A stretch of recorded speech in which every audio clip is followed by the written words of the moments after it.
مرحبا بكم في هذا اللقاء الحصري مع النجم المصري الواعد حمزة عبد الكريم، الصفقة الجديدة لنادي برشلونة. حمزة، ألف ألف ألف مبروك، سعيد جدا بالنسبة لك. إحساسك في هذه اللحظة وأنت لاعب جديد لنادي برشلونة؟ الله يبارك فيك. طبعا إحساس جميل، الواحد فرحان جدا والواحد جاهز ونفسه ينزل الملعب على طول دلوقتي، وإن شاء الله يعني ده حاجة كويسة.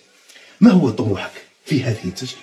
طموحي إن أنا أشرف النادي ده وإن شاء الله يعني طموحي الفريق الأول طبعا، واللي أنا أشرف النادي ده زي ما أنا قلت لك وأدي كل مجهودي للنادي ده.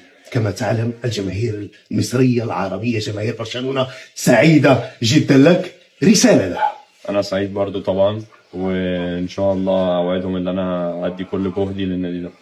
بالتوفيق، شكرا جزيلا، وإن شاء الله الخير أمامك بإذن الله. استمتع بهذه التجربة بمسؤولية وليس بضغط، لأن هناك ضغط في هذا الموضوع. وألف شكر، شكرا جزيلا، بارك الله فيك.